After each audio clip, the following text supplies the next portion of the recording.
اور سید ابن طاؤس نے بھی فرمایا ہے، ہمارے بہت بڑے عالم مفاتیح الجنان میں جو پہلی شوال کے اعمال ہیں، فرماتے ہیں اپنے اس روزے عید کو کھیل کود اور بیکار باتوں میں نہ گزارو، کیونکہ تمہیں نہیں معلوم کہ آیا تمہارے اعمال رد ہوئے یا قبول ہوئے، پس اگر تم ان کے قبول ہونے کی امید ہے تو تمہیں بہترین طریقے سے شکر ادا کرنا چاہیے، رد ہونے کا ڈر ہے تو اس پر گہرے غم میں ڈوب جانا چاہیے، یعنی اپنی حالت کے اوپر کہ پتہ نہیں اللہ نے قبول کیا ہے پتہ نہیں قبول نہیں کیا۔ تو بہرحال کہا کہ عید کو کھیل کود اور بیکار باتوں میں نہ گزارو۔ تو اگر ان کے لوگوں کے دماغ میں ہے کہ اس میں کھیل کود بیکار، وہ تو اسلام پہلے بھی نہیں کہہ رہا ہے، چاہے آپ غم منائیں یا نہ منائیں اس سے فرق نہیں ہے، عید کا دن کوئی فسق و فجور اور کھیل کود کا دن تو نہیں ہے۔ اور عید کرنے کے بعد جو گناہ کی ویسی بہت مذمت آئی، امام محمد باقر علیہ السلام فرماتے ہیں، صلی اللہ محمد فرماتے ہیں گناہوں کے بعد نیکیاں کس قدر اچھی ہیں اور نیکیوں کے بعد گناہ کس قدر برے ہوتے ہیں۔ یعنی ابھی آپ نے پورا رمضان گزارا ہے اتنا نیکیاں کرتے ہوئے، اعمال شب قدر کرتے ہوئے، کتنی دعائیں، اذکار، عبادات، اور اس کے فوراً بعد بس عید کا دن آیا اور آپ نے ایک دم سے انقلاب آپ کے اندر آ گیا اور جو ہے وہ نیکیوں کے بعد گناہ کرنے شروع کر دیے۔ کہا کس قدر نیکیوں کے بعد گناہ کس قدر برے ہیں اور گناہوں کے بعد نیکیاں کس قدر اچھی ہیں۔ انسان پچھلی چیزوں کو اپنے معاف کروا کے اور پھر نیکیوں کے اندر مشغول ہو جائے۔ اور یہ بھی ایک امام صادق علیہ الصلوۃ والسلام نے بات فرمائی ہے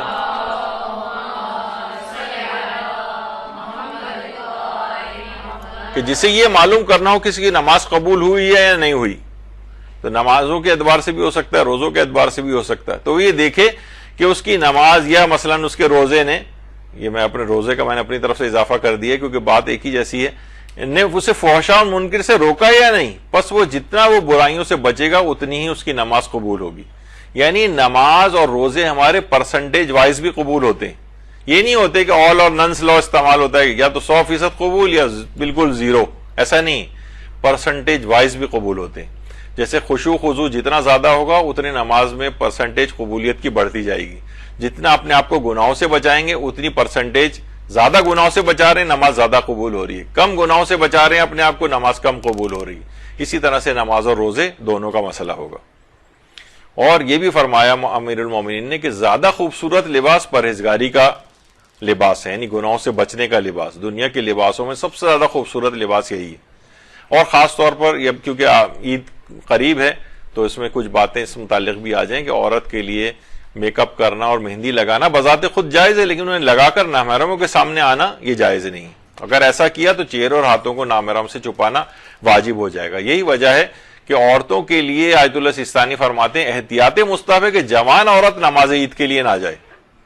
البتہ یہ احتیاط بوڑھی خواتین کے لیے نہیں ہے۔ اس پہ بھی لوگ بہت وہ ہوتے ہیں کہ ہم وہاں جاتے ہیں امام رضا کے اس میں، وہاں تو سب عورتیں بھی ساتھ نماز عید پڑھ رہی ہوتی ہیں، اجازت ہے، صرف یہ کہ احتیاط مستحب کے پیچھے بھی یعنی غالباً شاید یہ ہو کہ دیکھیے عید کا دن ہے، یقیناً انسان تیار ویار ہو کے ذرا بن ٹھن کے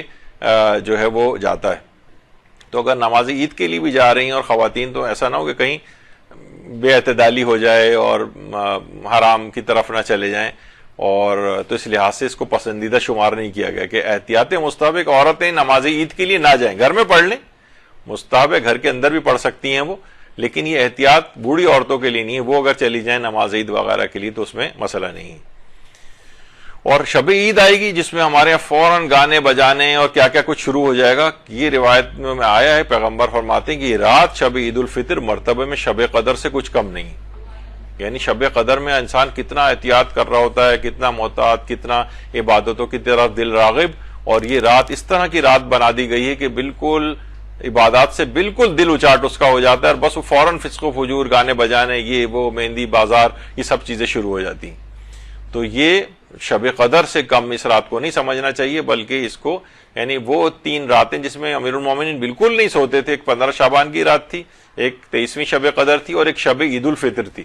تیسری رات شب عید الفطر جس میں امیر المومنین پوری رات، اور ائمہ کا طریقہ کار بھی تھا کہ پوری رات جاگ کر عبادت کیا کرتے تھے، تو اس رات کو بہترین طریقے سے گزارنا ہے۔ اور امام جعفر صادق علیہ السلام یہ بھی فرماتے ہیں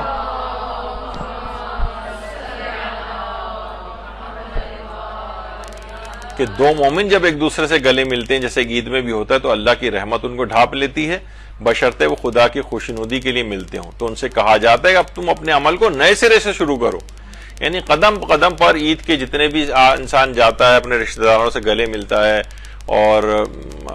ایک دوسرے کی دعوت کرتے ہیں، ہر قدم پر اس کے لیے ثواب نیکیاں سب لکھے جاتے ہیں. لیکن شرط یہی ہے کہ اس دن کو ہر قسم کے حرام اور گناہ سے جو ہے وہ بچایا جائے.